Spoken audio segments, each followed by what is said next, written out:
Proverbs 17. Better a dry crust with peace and quiet than a house full of feasting with strife. A wise servant will rule over a disgraceful son, and will share the inheritance as one of the brothers. The crucible for silver, and the furnace for gold. But the Lord tests the heart.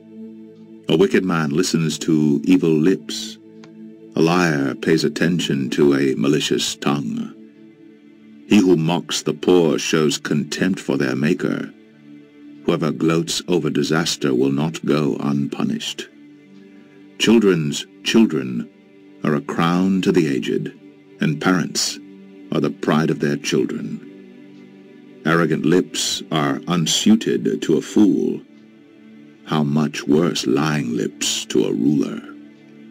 A bribe is a charm to the one who gives it. Wherever he turns, he succeeds. He who covers over an offense promotes love, but whoever repeats the matter separates close friends. A rebuke impresses a man of discernment more than 100 lashes a fool.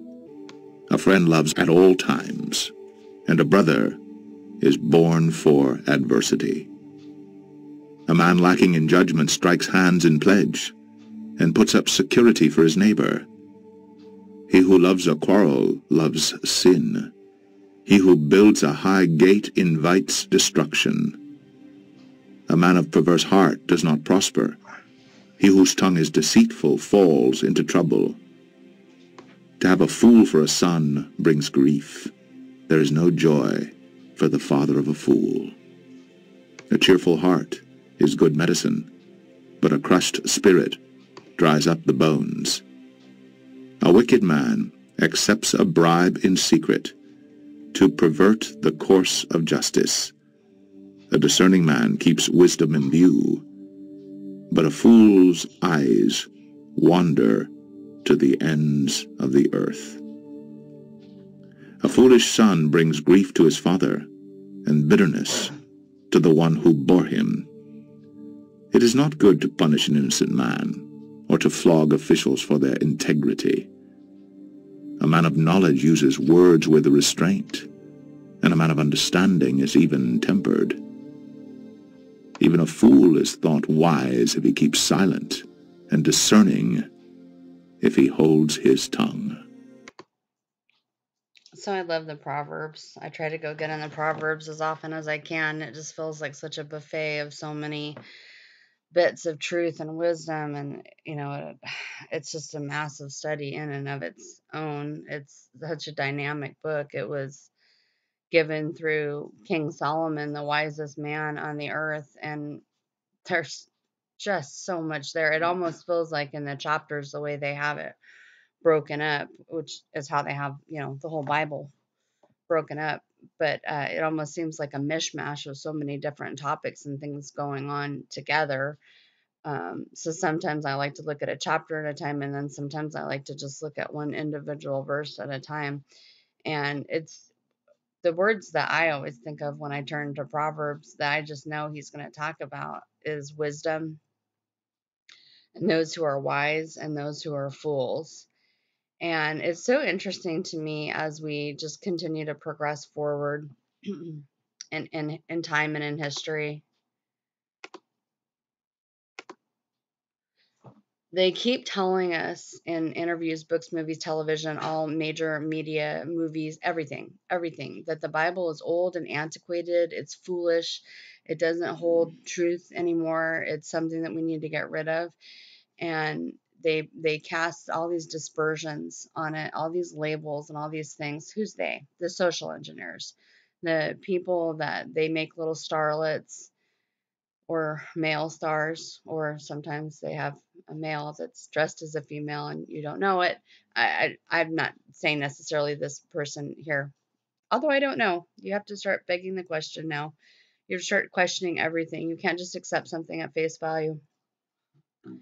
And it's so interesting to me because I'm watching this progression of this, the Bible's been a source of being bashed for years and years and years. But what I'm seeing now is this very ancient spirit, this very ancient, set of religious practices and ideologies that are being put out and promoted heavily. Spiritism, there's this whole thing with tribal dance. There's this whole thing starting to emerge that I'm sitting back watching and taking in, especially through the videos. I want to talk mostly about the videos and the female artists, although a lot could be said about the male artists too. But I just want to talk about the female artists today. And I want to talk about the youth, the young female artists, because let me tell you, I don't know exactly how it all works, but these young artists are speaking the language of the youth and they're getting it. I don't know exactly how they're doing it, and it would probably take a lot of time to sit back and think about. But there is a move of using these young people. I'm thinking of 3 artists right now in my mind, and actually Josh Sparrow's channel. I frequently promote his work as well as Jeremiah Cohen's channel all the time because I really like what these Christian men do to open the eyes of the populace around us to show that there really is a network of evil. There really is a network of spiritually advanced human beings that are in the darkness and they are being used by spiritual entities. That's what I mean by advancement. I don't mean it in a positive manner. There is a turning, a shifting, a moving, a changing of the worldview of the youth as well as older people too, but especially the youth. And it's really interesting to see how they're using an army of young people artists, eclectic, unusual, strangely honest, strangely vulnerable. They are getting into the mind of the youth in a way that your older auroras, this group of women or what they purport to be women who are grabbing the attention of the youth. So I told you, so people like Billie Eilish with the terror pop, Aurora, who we were just looking at a moment ago, and Twigs. This is Twigs right here, FKA Twigs. And I noticed that within all of their work, there is this very raw, tribal, going back to the ancient spirits. Not so much with Billy Mother Earth, although she does, which is a boy, by the way. There is a slant in their song about supposedly global warming and everything's on fire. And in Billie Eilish's song where she's singing, my my Lucifer is lonely. That is just unbelievable. But there is this multi-pronged, very unusual focus from these different artists on drawing your attention to supposedly this entity, Mother Earth. This is where it's going. It is this ancient, pagan, earth worshiping religion that is found in so many different expressions that is being brought up heavily. And you can also, Ariana Grande, she's another one. She actually did the song that offended a lot of people.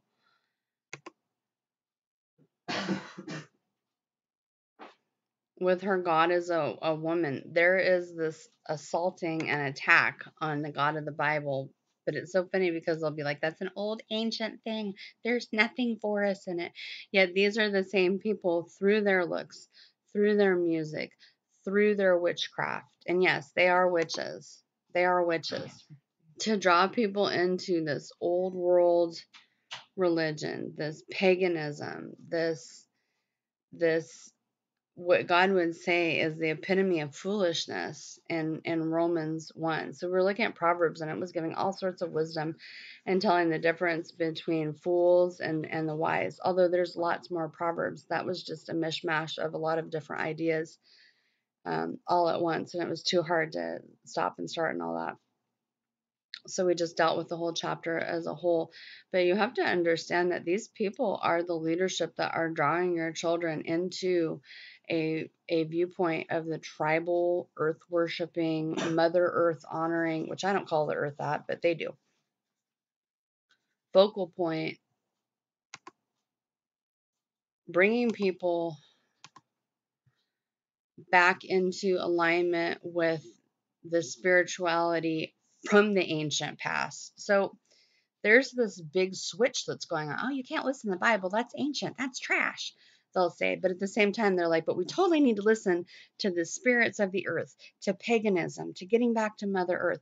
And in doing so, it's idolatry. And God actually has quite a lot to say about idolatry. In fact, I want to go over Romans 1 because as it has been, so shall it be. And there is an assault on truth is basically what this video is about through these popular artists. And these people are looking for, yes, idols, but more than just idols, they're looking for truth and meaning. And the church is not out there to give it to them in the way that you would hope and expect. Romans, chapter 1. Paul, a servant of Jesus Christ, called to be an apostle, separated unto the gospel of God, which he had promised afore by his prophets in the Holy Scriptures, concerning his Son Jesus Christ our Lord, which was made of the seed of David according to the flesh, and declared to be the Son of God with power, according to the Spirit of holiness, by the resurrection from the dead, by whom we have received grace and apostleship, for obedience to the faith among all nations for his name, among whom are ye also the called of Jesus Christ. To all that be in Rome, beloved of God, called to be saints, grace to you and peace from God our Father and the Lord Jesus Christ. First, I thank my God through Jesus Christ for you all, that your faith is spoken of throughout the whole world. For God is my witness, whom I serve with my spirit in the gospel of his Son, that without ceasing I make mention of you always in my prayers, making request, if by any means now at length I might have a prosperous journey by the will of God to come unto you. For I long to see you, that I may impart unto you some spiritual gift, to the end ye may be established, that is, that I may be comforted together with you by the mutual faith both of you and me. Now I would not have you ignorant, brethren, that oftentimes I purposed to come unto you, but was led hitherto, that I might have some fruit among you also, even as among other Gentiles. I am debtor, both to the Greeks and to the barbarians, both to the wise and to the unwise. So, as much as in me is, I am ready to preach the gospel to you that are at Rome also. For I am not ashamed of the gospel of Christ, for it is the power of God unto salvation to every one that believeth.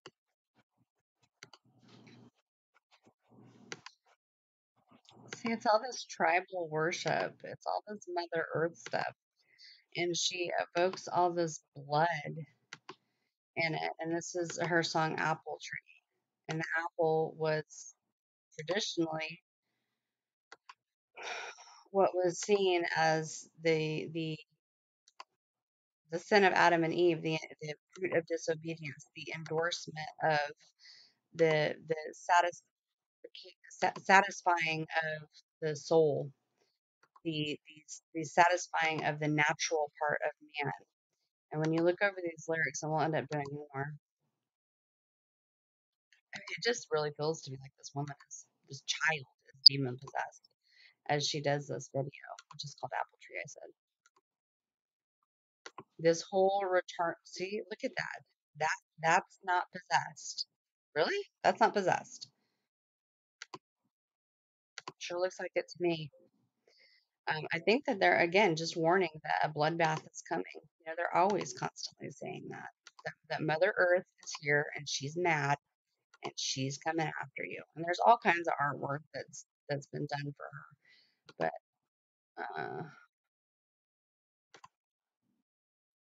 want to go under her lyrics right this moment. See, she evokes the use of all this blood. Right here, she's holding the world, but almost kind of like an apple in her hand as she stares at it and it's covered in blood. Like there's a bloodbath coming, is what all these people are sort of leading the youth into.